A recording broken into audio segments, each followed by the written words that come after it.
שלום לכולם. ברוכים הבאים וברוכות הבאות לספת הסימנים. אני לולה, ואנחנו מזמינים אתכם להסתכל באמת ולהקשיב באמת, לא רק דרך האוזניים. פתיח.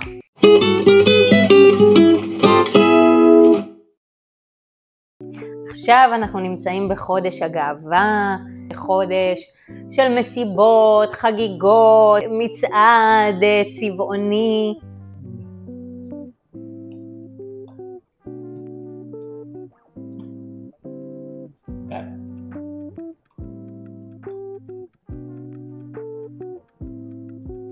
דגל. זה דגל גאווה. כן. לא ידעתי שזה קשור למניפות. אני חשבתי שזה בגלל כאילו דגל וקשת. כן. גם? כן. סימן רב משמעויות. אני רוצה דבר ראשון לשאול אותך, בתור ילד או נער חרדי, מתי הייתה הפעם הראשונה שאתה הבנת, ראית שיש דבר כזה הומואים, לסביות, להט"בים בכלל?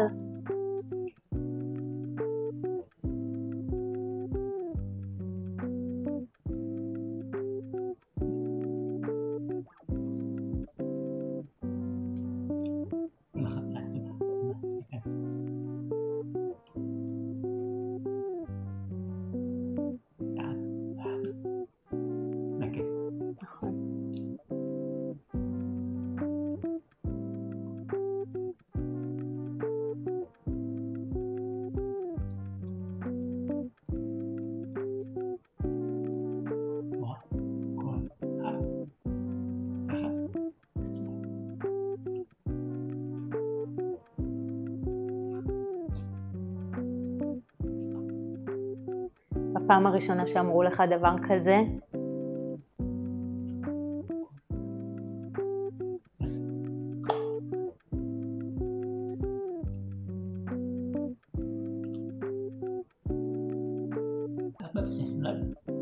וואו.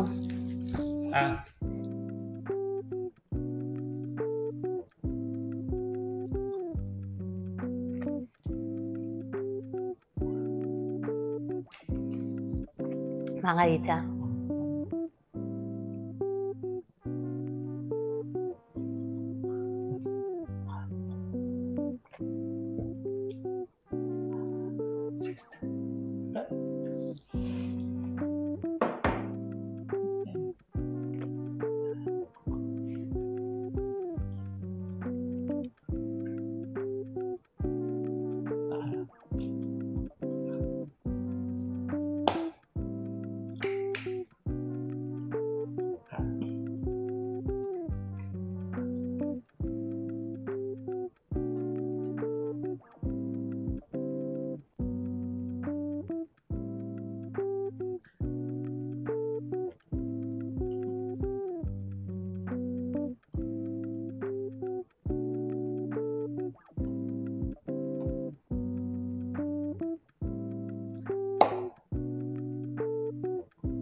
בתור ילדה אני לא זוכרת את הפעם הראשונה שנחשפתי למה זה הומואים, מה זה לסביות וכו'.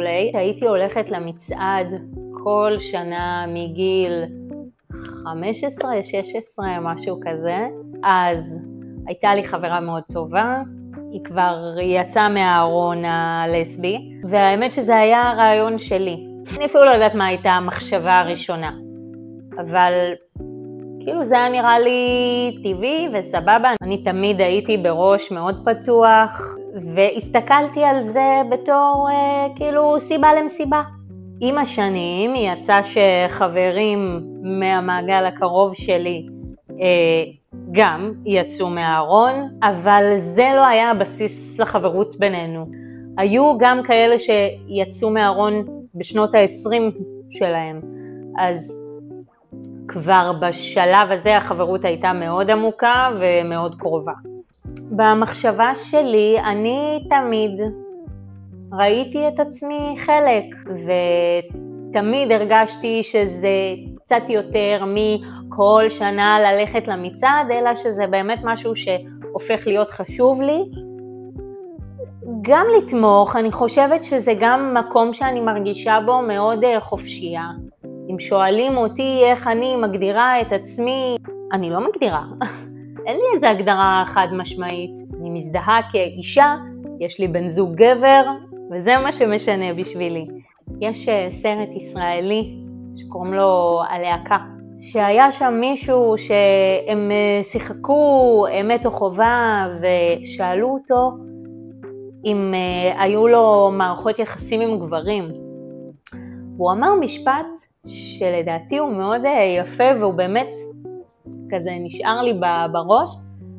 הוא אמר, אני אוהב כל דבר יפה, בלי שום הבדל. כשאנחנו הכרנו, שהתחלנו לצאת, הכרתי לך את החברים שלי, זה לא היה, בוא תכיר את החברים שלי, הם הומואים, הם זה. אני לא מציגה את החברים שלי ככה.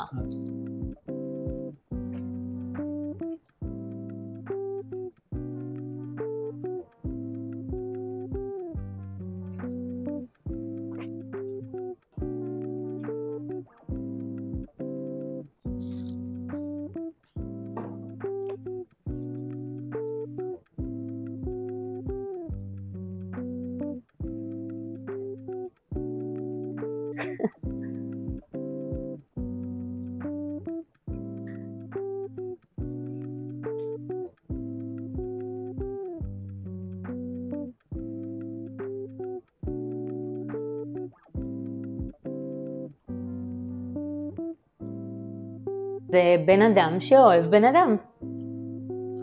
אבל אני חושבת שזה לא היה ההסבר שלי. אני לא חושבת שזה ההסבר שלי ששינה את דעתך. אני זוכרת את המפגש הראשון, זה היה פורים, שנפגשת עם החברים שלי, ואחד מהם היה על הנש. כן, אין נש כזה. שהוא דווקא בן זוג של חבר ילדות, ומההתחלה שלושתנו החברים המעגל הבסיסי, היינו בטוחים שאתה והוא תתחברו. אני זוכרת שתוך 10 דקות אולי שניכם כבר עמדתם בצד ופטפטתם. הוא אפילו לא ידע שפת סימנים, כאילו הייתה ביניכם שיחה מאוד זורמת.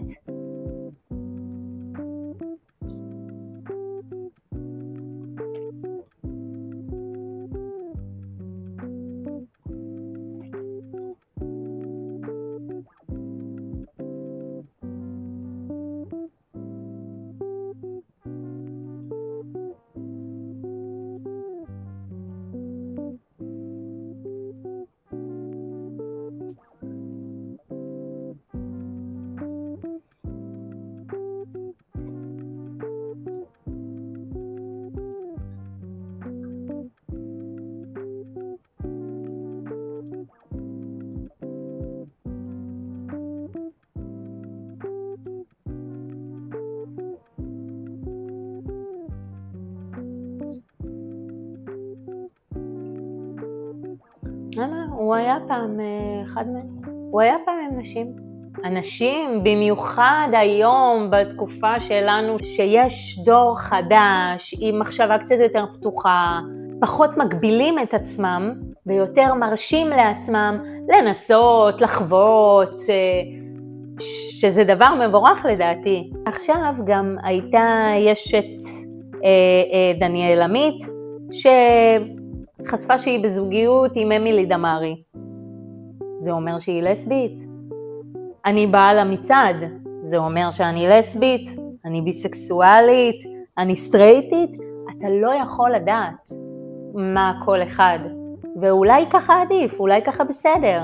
כלומר, אתה לא חייב לצאת מהארון, ואתה לא חייב להיות על הקשת הלהט"בית בשביל להשמיע קול בעד הקהילה ולתמוך, ודווקא עכשיו, בשנה הזאת, שיש כל כך הרבה הסתה נגד להט"בים.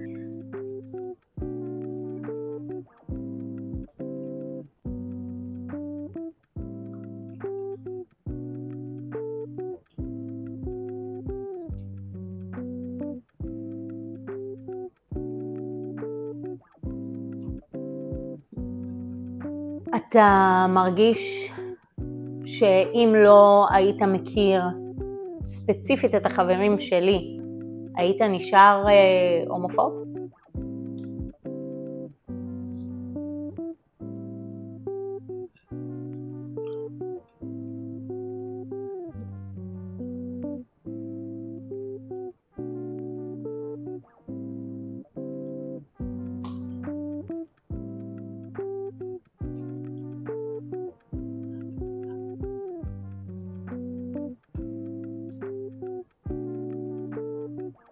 יש קולות שאומרים, למה אתם צריכים לצעוד? למה צריך את המצעד?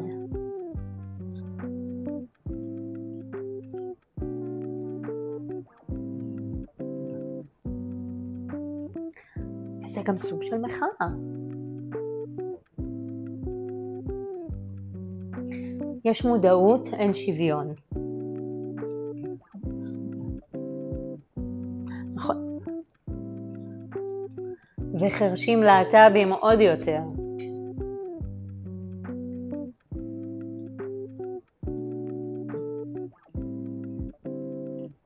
השנה אני ממש לא מרגישה שאני מסוגלת ללכת למצעד. מלחמה, שיש עדיין חטופים. מה? לא רק שזה לא מתאים, לא, יש משהו, נכון, אבל יש משהו בישראלים שרגשות לא באים לבד. אנחנו תמיד משלבים עצב עם שמחה. התפיסה שהאור גובר על החושך. ואני מסכימה עם זה, אני בסדר עם זה, אבל אני מרגישה שדווקא בגלל שהמלחמה הזאת היא מאוד שונה מכל מה שהיה לפני, שיש אזרחים חטופים בעזה, א', אין לנו שום סיבה לחגוג. זה דבר אחד. דבר שני, יש ממשלה שמצפצפת על הקהילה, במקרה הטוב, ומפעילים אלימות נגדם במקרה הרע, והמדינה מרוויחה הרבה מאוד כסף מקיום המצעד, מתיירות גאה. כלומר, יש הרבה כסף שזורם סביב הדבר הזה. אולי אני לא מספיק בקיאה בפרטים לעומק, אבל אני אומרת, נכון, זה סוג של מחאה, שהיא מחאה שמחה ומוארת וצבעונית, וזה אחלה בעיניי. אבל השנה אני מרגישה וזה דעה אולי לא פופולרית במיוחד, אני מרגישה שיהיה יותר נכון לעשות את המחאה הזאת מחאה של זעם, ולעמוד ביחד עם המשפחות, אני לא מרגישה שאפשר לחגוג במצב כזה. וגם למה שהממשלה תרוויח מקיום המצעד? היא מרוויחה מקהילה שהיא לא סופרת אותה. ואני אומרת את זה עם הרבה הסתייגות, בגלל שאני לא באמת יודעת כמה מרוויחים, כמה תיירות גאה יש, לאן הולך הכסף, אבל אנחנו רואים שמקצצים בתקציבים, ויש הרבה אלימות נגד הקהילה, והכוח נמצא אצל האזרחים, אצל האנשים, ודווקא השנה הגאווה לא יכולה להיות מנותקת מהמציאות. אנחנו כאנשים שרוצים שיהיה פה טוב יותר, במצב שאנחנו נמצאים עכשיו, אסור לעמוד מהצד ולשתוק. וזה לעשות בחירות ביום יום. אם כבר אנחנו מדברים על באמת משפחות ומשפחות שהן מגוונות, וגם אנחנו משפחה מיוחדת. אנחנו בחרנו לא להתחתן דרך הרבנות. יש כל מיני סיבות שהן שלנו, תוך הבחירה. נכון. אבל אני לא רוצה, אני בתור אישה, זה לא קשור על לעמוד תחת חופה, זה מה שהמוסד הגזעני והמפלה הזה מייצג בעיניי. מי שרוצה להתחתן דרך הרבנות לבריאות, אני לא מתנגדת, שכל אחד יבחר. אנשים עושים כי ככה נהוג, ככה מקובל.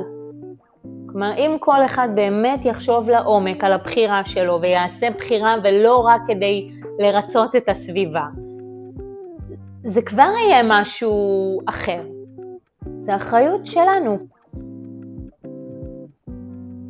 כן.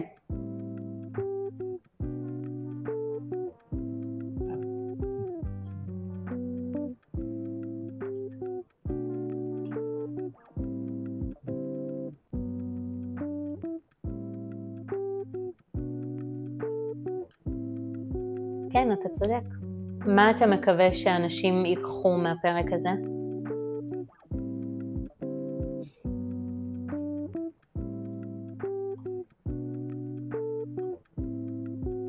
יש גם אנשים חרות, כמו בכל מקום.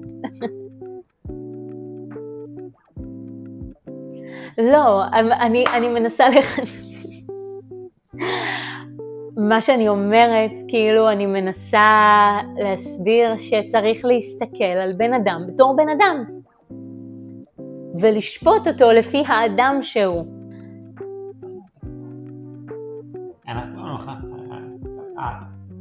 מתוקה! תודה שהקשבתם, ניפגש בפעם הבאה. ביי! מתוקה, תחמנה.